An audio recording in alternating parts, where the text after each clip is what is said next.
অয়ন, আমি না বুঝতে পারছি না কি করব। আজকে আমার ডিসিশন ওকে জানাবো বললাম। আমার মনে হয় তোমার সবকিছু ভুলে ওর কাছে ফিরে যাওয়া উচিত। আজকের পর থেকে আমাদের কথা বলা বন্ধ করে দেওয়া উচিত। এভাবে কেন বলছো? তুমি কেন আসছো আমার লাইফে? কেন আসছো আমার লাইফে? তুমি আমার সাথে আমার দেখাই বা কেন হলো? ভাগ্যটার উপর আসলে আমারই আফসোস। আমার সাথেই কেন? প্লিজ তুমি একটু শান্ত হও একটু।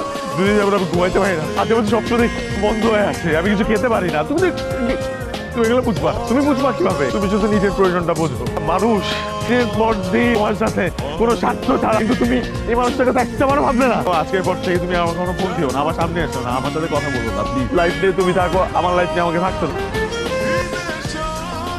আরে আমি কি হয়েছে, যা আবার হয়েছে, আমি না সবকিছু ভুলে যেতে চাই। তুমি জানো আমি তো তোমাকে অনেক ভালোবাসি, এটাও জানি তুমি আমাকে কিন্তু অনেক ভালোবাসো। ভালোবাসি আর সেটা আমার তুমি আমাকে অপরিচিত একটা জায়গায় ছেড়ে চলে যাচ্ছ।